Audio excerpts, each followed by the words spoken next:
ندیم ملک صاحب کہے گا کہ اگر یہ کانفلکٹ مزید بڑھتا ہے تو عالمی معیشت پر کتنے اثرات مرتب ہوں گے اس کے؟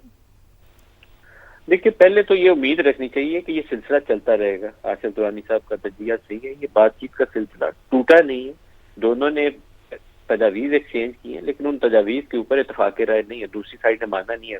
انیشلی یہی ہوتا ہے، بڑی ہارڈ لائنز لیتے ہیں، میکسملسٹ جو ڈیمانڈز ہوتی ہیں وہ پہلے آپ کی جاتی ہیں. یہ ہم سارا کچھ مانگ رہے ہیں، یہ دیں گے تو بات آگے چلے گی. پھر لیکن یہ جیسے جیسے آگے چلیں گے ویسے ویسے یہ ایک دوسرے کے لیے گنجائش بھی پیدا کریں گے.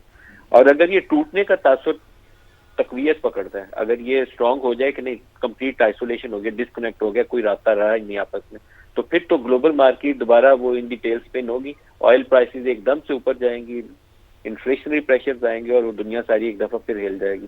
اور آبنہ ہرمز کیونکہ فی الحال ایران کا کنٹرول اس کے اوپر ہے، اس نے بند کیا ہوا ہے، تو جیسے جیسے وہ اس کا کنٹرول مزید سخت کرے گا پھر آئل پرائسز کے اوپر جو پریشرز ہیں وہ پورے یورپ کو، پورے ایشیا کو اور امریکہ کو سب کو ہلائیں گے. تو میری امید یہی ہے کہ یہ سلسلہ آگے چلے گا، ٹوٹے گا نہیں، کیونکہ یہ بندوق کے زور کے اوپر اگر امریکہ لے سکتا ہوتا ہے ایران سے کچھ تو وہ لے لیتا 40 روز میں. ایران اگر وہ اپنے میزائلوں یا شاید ڈرون سے اگر شکست دے سکتا ہوتا امریکہ کو تو وہ بھی ان 40 دنوں میں دے سکتا. تو اب بیٹھنا بات چیت کی میز کے اوپر ہی یہیں بیٹھ کے راستہ نکالنا. تو لیٹس ہوپ کہ وہ ایک ریئلسٹک پوزیشن کی طرف دونوں سائڈ آ دیں اور معاملات کو آگے بڑھانا شروع کر دیں. اسٹریٹ آف ہرمز کے اوپر تھوڑا سا میرے خیال میں پاکستان، سعودی عرب، ایران کو چاہیے کہ ان ممالک کو انگیج کرے، ساتھ چائنا کو انگیج کرے. اسٹیٹ آف ہرمز کی بندش زیادہ دیر دنیا برداشت نہیں کر سکے گی. تو ایران کی پوزیشن ایک خاص حد تک تو اس دباؤ کے لیے وہ استعمال کر سکتا ہے، لیکن اگر پرولونگ کرے گا اس چیز کو تو پھر اس کے حوالے سے اس کے لیے مشکلات پیدا ہو سکتی ہیں. بہت فلیکسیبل رہنا چاہیے بات چیت جب شروع ہو جائے، بڑی ہارڈ لائن نہیں لینی چاہیے ان ایشوز کے اوپر.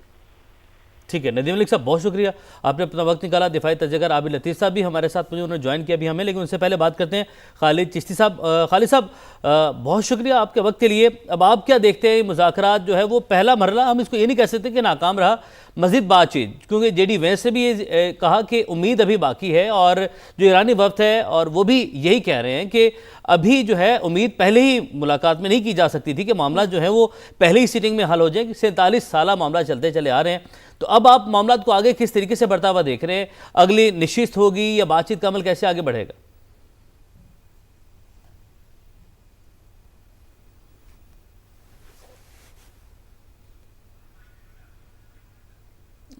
خالد صاحب غالباً میوٹ ہے آپ کا مائک، اپنے مائک کو پلیز چیک کیجئے گا. جی ابھی آواز آ رہی؟ جی آ رہی ہے، اب کنٹینیو کیجئے گا. تو میں یہ کہہ رہا تھا کہ آلدو افسوسناک بات ہے کہ بریک آ گئی ہے، لیکن ابھی بھی پازیٹیو امید ہے. میں ملک صاحب کو بھی سن رہا تھا اور آنریبل ایمبیسڈر کو بھی. دیکھیے اس طرح کے مذاکرات جو ہیں، اور خاص طور پر ایک طرف سپر پاور ہو، ایک طرف بیک بائی اسرائیل اس کو بیک کر رہا ہو، دوسری طرف ایران ایک نہتا ملک جو 47 سالوں سے سینکشنز پہ تھا، بہت کنورجنس آسان نہیں ہوتی. اور اس طرح کی ابھی پروہیبٹیو قسم کی آپ نے دیکھا کاسٹ دونوں نے ملتی ہے، دونوں سائڈوں نے دی ہے. ایران کا انفراسٹرکچر تباہ ہوا ہے، ملٹری انفراسٹرکچر ہے، ان کی ایئر فورس نیوی بہت ڈیمیج ہوئی ہے. لیکن دوسری طرف امریکہ کا بھی متھ بہت ٹوٹا ہے. وہ ایک زون تھا جس کے اندر ان کو لگتا تھا کہ وہ کسی ملک پر بھی جب حملہ کرتے ہیں تو اس کے اندر چند گھنٹے، چند دنوں کے اندر وہ اپنے مشن اچیو کرنے کے یا آبجیکٹیو اچیو کرنے میں کی پوزیشن میں ہوں گے. وہ نہیں ہوا. آن ٹاپ آف دیٹ دیکھیے ایران کو ایک نیو فاؤنڈ کانفیڈنس ملا ہے، ایک morale ملا ہے ان کو کہ ہم سروائیو کر سکتے ہیں، ایک لیتھیلٹی ملی ہے کہ ہم نقصان پہنچا سکتے ہیں سپر پاور کے یا ان کے انڈائریکٹلی جو ساتھی تھے ان کو نقصان پہنچا سکتے ہیں. سب سے زیادہ ایران کو یہ کانفیڈنس ملا ہے جو 47 سالوں میں تھریٹنگ تو ہو سکتی تھی، اسٹریٹ آف ہرمز بند نہیں کیا انہوں نے. جب انہوں نے بند کیا ہے تو ان کو اپنی ایفیکٹونیس پتہ لگی ہے کہ ہم تو بہت ایفیکٹولی انفورس کر سکتے ہیں، نمبر 1. نمبر 2، انہوں نے دیکھا کہ اس جنگ شروع ہونے سے پہلے ہم دنیا کا صرف 4% تیل کنٹرول کر رہے تھے، جو تقریباً 85% یا 90% اپنی یہ ایکسپورٹ کرتے تھے صرف چائنا کو کرتے تھے 1.38 بلین روزانہ کی بنیاد پر. تو یہ 4% تیل سے ان کو لگا کہ جب ہم اسٹیٹ آف ہرمز کنٹرول کرتے ہیں تو ڈائریکٹلی اور انڈائریکٹلی ہم تو سارا آلموسٹ 20% دنیا کا کنٹرول کرتے ہیں، انڈائریکٹلی ورلڈ اکانومی کنٹرول کرنا شروع ہو گیا ایران. تو آئی تھنک ان کو ایک نیو فاؤنڈ ریئلزم ملا اپنے لیے. جب آپ کو اس طرح کی ہوتی ہے، ایڈوانٹیجز ہوتی ہیں یا سکسیس لگتا ہے آپ کو، تو پھر آپ سمجھتے ہیں کہ میری بارگیننگ چپ بہتر بھی ہے، میرا لیوریج بہتر ہوا ہے. بعض دفعہ جب آپ مذاکرات میں آتے ہیں تو پھر اس زوم کے ساتھ یا اس ایڈڈ ویلیو کے ساتھ آتے ہیں جس میں ٹائم لگتا ہے آپ کو پھر کم بیک کرنے کے لیے ٹو دی مور ریئلزم، بجائے میکسملسٹ اپروچ کے ریئلسٹک اپروچ کی طرف ٹائم لگتا ہے. اور ویسے بھی یہ جنگ ایک اور نوٹ کریں، عام طور پہ جنگوں کے آلموسٹ 48 یا 72 گھنٹے کے اندر مذاکرات نہیں ہوتے. ایک نیچرل فینومنا ہوتا ہے, جنگیں جب ہوتی ہیں اس میں پاز آتا ہے تو کولنگ پیریڈ بھی ہوتا ہے, ٹیمپرامنٹ کولنگ ہوتا ہے, ریئلزم ہوتا ہے, ویلیویشن ہوتی ہے, آپ نے کاسٹ پروہیبٹیو کتنا کیا دشمن کے لیے اس جنگ کو, وہ ہوتا ہے, تب جنگیں شروع ہوتی ہیں. ابھی یہ جو ڈاکومنٹس ایکسچینج ہوئے ہیں, پاسبلٹی یہ ہے, اور اچھی خوش آئند بات اس کے اندر یہ ہے کہ مذاکرات نہ تو کال آف ہوئے ہیں, نہ ناکام ڈکلیئر ہوئے ہیں, نہ سب سے امپورٹنٹ بات ہے کہ امریکی وائس پریزیڈنٹ نے اور ایران نے کوئی ایسی دھمکی دوبارہ نہیں دی کہ ہم واپس جنگ میں جا رہے ہیں, ہم یہ کر دیں گے, ہم اب سبق سکھا دیں گے. اس طرح کی جو پہلے بیانات آتے تھے اس سے پرہیز کیا گیا, وہ نظر نہیں آتے, جو کہ پازیٹیو سائن ہے, جس کا مطلب یہ ہے کہ پاکستان آج میزبانی کرے, اور پاسبلٹی اگر آئی ایم شیور کہ حکومت پاکستان نے اس مذاکرات کی کامیابی نہ ہونے کے بعد ضرور ریکویسٹ کی ہوگی امریکہ سے اور ایران سے بھی کہ سیز فائر کو ایکسٹینڈ کرے. تو اگر ایکسٹینشن ہو جاتی ہے تو راؤنڈ 2 بھی ہو سکتا ہے, تو ابھی امید نہیں چھوڑنی چاہیے, لیکن نیو ریئلزم, جیسے میں نے کہا کولنگ پیریڈ ہوتا ہے, اس کا ریئلزم کی طرف آتے آتے ملکوں کو ٹائم لگ جاتا ہے. بالکل امید نہیں چھوڑنی چاہیے.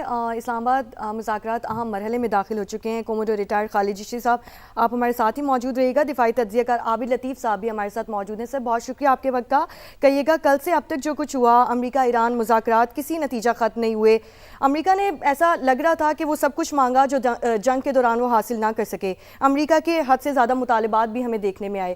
تو آپ اس ساری صورتحال کو کس طرح سے دیکھتے ہیں, کیا کامنٹ کرنا چاہیں گے؟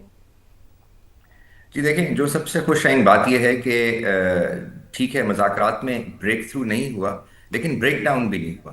Still the glass is half full and it is not leaking. So there is a hope کہ یہ انشاءاللہ کوئی نہ کوئی صورتحال نکلے گی, کیونکہ چیزیں بہت کمپلیکس تھیں, اور ظاہر ہے ایک معاملہ بہت کمپلیکس تھا جو ڈکیٹس کا بیگیج تھا, بلکہ آپ یوں کہیے کہ 1916 سے آن ورڈ کا بیگیج تھا, اور اس کو ظاہر ہے ایک پورے خطے کا معاملہ تھا. کیونکہ اس کے ساتھ ساتھ اب ایران اور اس کنفلکٹ کے ساتھ دیکھیے, اگر اسرائیل لنکڈ ہے تو پھر یہ جو عرب کویسچن ہے وہ بھی اس کے ساتھ لنکڈ ہو جاتا ہے آٹومیٹیکلی, جس میں لیبنان بھی آتا ہے, فلسطین بھی آتا ہے, اور بھی جو کنٹریز ہیں وہ آتی ہیں. تو اس لیے یہ کمپلیکس معاملہ تھا, ظاہر ہے اس میں ٹائم تو لگنا تھا. جی دوسری بات ہے, دیکھیے میں سمجھتا ہوں there is a shifting of goal post from American side.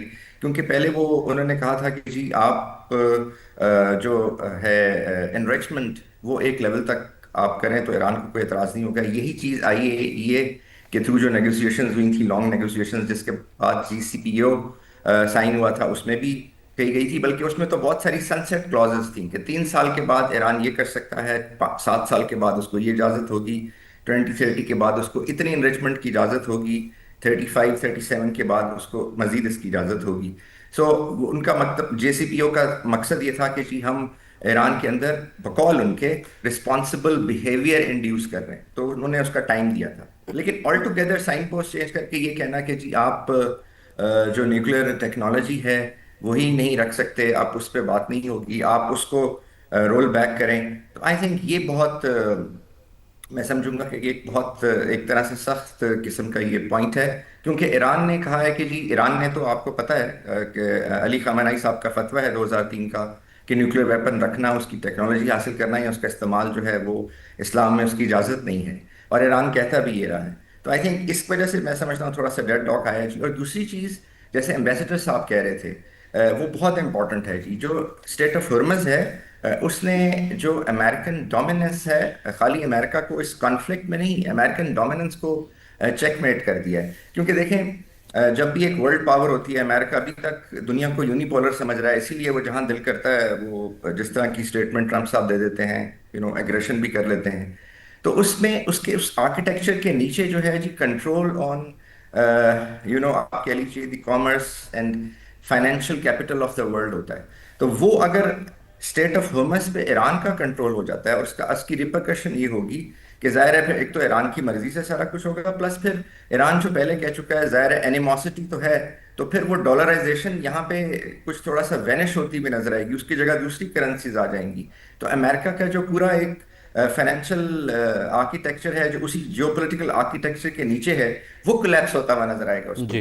تو آئی تھنک اس لیے میں سمجھتا ہوں کہ state of Hormuz even nuclear والے ایشو سے بھی زیادہ امپورٹنٹ ہے. لیکن کیونکہ طریقہ ہوتا ہے, آپ کو پتہ ہے کہ negotiations, the art of negotiation یہی ہے کہ آپ میکسیملسٹ ڈیمانڈ دیتے ہیں, اور میکسیملسٹ ڈیمانڈ آپ بعض دفعہ وہ دیتے ہیں جو آپ کی نمبر 2 ڈیمانڈ ہوتی ہے. جو نمبر 1 ہوتی ہے آپ اس کو نمبر 2 یا نمبر 3 پہ رکھتے ہیں, تاکہ آپ اس کو ان اے وے تھوڑا سا کنسیل اپنے جو ایموشنز ہیں وہ آپ کنسیل کر سکیں. سو یہ جی اس لیے آئی تھنک ایک بہت ہی کمپلیکیٹڈ ایشو ہے. لیکن پتہ جی نہیں کیوں بینگ ویری آپٹمسٹک مجھے تو یہی لگتا ہے کہ شاید جے ڈی وینس صاحب جاتے جاتے that bridge which is not too far وہاں سے واپس آ جائیں اور یہ دوبارہ مذاکرات شروع ہو جائیں. لیکن نیور دا صحیح. لیس ان کی ٹیمز ادھر ہیں, ان کی بہت ایکسٹینسو ٹیمز تھیں. آپ کو پتا ہے کہ 70+ لوگ ایرانین ٹیم میں تھے اور 100+ امریکن ٹیم میں تھے, other than the security details. تو وہ those are still here. Pakistan کی mediation is still there. The sincerity, the hospitality and hope and prayers of Pakistani mediators, ہمارے پرائم منسٹر صاحب, ہمارے سی ڈی ایف صاحب, that is still there. So that positive energy is still in that hall, in that بالکل ایسے venue. ہی. تو مجھے امید ہے کہ جی صحیح. کچھ بہتر ہوگا. ٹھیک ہے عابد صاحب ساتھ رہے گا. آصف صاحب آپ کی جانب بڑھتے ہیں, اور آپ نے گفتگو سنی عابد صاحب کی بھی. خالد چشتی صاحب نے کہا کولنگ کے عمل کے لیے تھوڑا سا وقت درکار ہوتا ہے, تو یہ بالکل اہم بات ہے کہ کولنگ کے عمل میں ابھی تھوڑا سا ایک پروسیجر سے گزریں گے تو ہی وہاں تک پہنچیں گے. اور یہ بھی کہے گا کہ آبنۂ ہرمز, اب دنیا کی جو لڑائی چل رہی ہے وہ ہتھیار ایک سے بڑھ کر ایک مہلک ہتھیار بنانے کی لڑائی ہے, تو کیا آپ یہ مانیں گے کہ امریکہ نے نہ چاہتے ہوئے بھی ایک بہت بڑا ہتھیار آبنۂ ہرمز کی شکل میں ایران کو دے دیا ہے؟ یہ خود سے آ گیا ہے یہ, کیونکہ جو جغرافی تھی وہ ایران کے فیور میں تھی.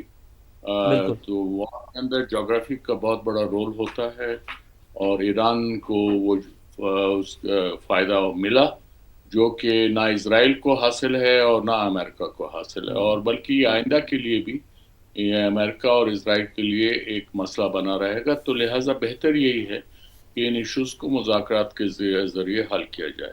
اس میں گیو اینڈ ٹیک کافی ہیں. مثلا ایران کو بھی اب یہ کرنا پڑے گا کہ جو پراکسیز وہ کھیلتے آئے ہیں وہ میرے خیال میں اب انہوں نے دیکھ لیا ہوگا, ان کو خاصا نقصان ہوا ہے عراق کے اندر, سیریا کے اندر, پھر حماس اور حزب اللہ جو ہے ان کو بھی بہت نقصان ہوا ہے, اور اب بھی ہو رہا ہے صدرن لبنان میں. تو یہ ایران کو ذرا احساس کرنا ہوگا کہ کتنا جانی نقصان جو ہے وہ اور ہونا چاہیے. اور دوسرا یہ ہے کہ امریکہ کو یہ احساس کرنا ہوگا کہ وہ کب تک اسرائیل کو سپورٹ کرتے رہیں گے, اس کی غلط پالیسیوں کو اور اس کے جو جینوسائیڈل جو اس کی ٹیکٹکس اس نے اپلائی کیے ہیں وہ کب تک اس کا ساتھ دیں گے. اور پھر اس سے بڑھ کر یہ ہے کہ امریکہ کی کریڈیبلٹی جو ہے اس کو بڑا نقصان پہنچا ہے, دھچکا پہنچا ہے. یہ بھی اب ان کو کرنا پڑا. لیکن چونکہ اب یہ پریزیڈنٹ ٹرمپ کا جو وینائل انتھوزیازم ہے اس کی وجہ سے اب کچھ حتمی طور پہ کوئی بھی دنیا نہیں کہہ سکتی. اس وقت باقی دنیا میں بھی جو ہے پریزیڈنٹ ٹرمپ کو سپورٹ نہیں ہے.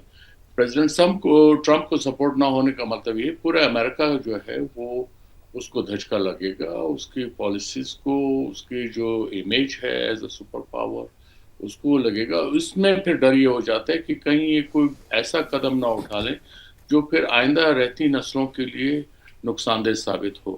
تو یہ نازک صورتحال اب بھی ہے, لیکن امید یہ ہے کہ جہاں تک ایران امریکہ کے مذاکرات کی بات ہے وہ ختم نہیں ہوئے ہیں, وہ چلیں گے. اور اس میں میرے خیال میں ابھی اور لیگ ورک چاہیے ہوگا جس میں دونوں سائڈز کو وہ دوبارہ سے دیکھنا ہوگا کہ وہ کس جگہ پہ وہ کنسیشن دے سکتے ہیں. اور گنجائش بہت ہے, کیونکہ اگر آپ فارمر فارن منسٹر جواز ظریف کا جو آرٹیکل انہوں نے 3 اپریل کو فارن افیئرز میں لکھا تھا, اس میں انہوں نے وہ 10-11 جو کنڈیشنز ہیں وہ انہوں نے واضح طور پہ بیان کی ہیں. اور میرے خیال میں وہ انہوں نے ایک طرح سے ایک ایران کا جو وہ ہے اسلوب مذاکرات کے سلسلے میں وہ بھی انہوں نے واضح کیا ہے. اور مجھے یقین ہے کہ انہوں نے جب یہ آرٹیکل لکھا ہوگا تو ان کو اپنے حکومت اپنے سسٹم کی طرف سے بھی اجازت ہوگی, تو اسے ضرور جو ہے ذہن میں رکھنا چاہیے.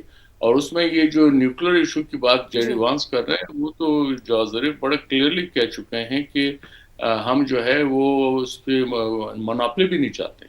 ہم تو جو البتہ آپ کو ہمارا رائٹ جو ہے to have access to nuclear technology for peaceful purposes وہ دینا پڑے گا. اور پھر امریکہ جو ہے, اور پھر یہ اس وقت اسرائیل کے امریکہ کے پاس کوئی اسٹرانگ کارڈ نہیں ہے.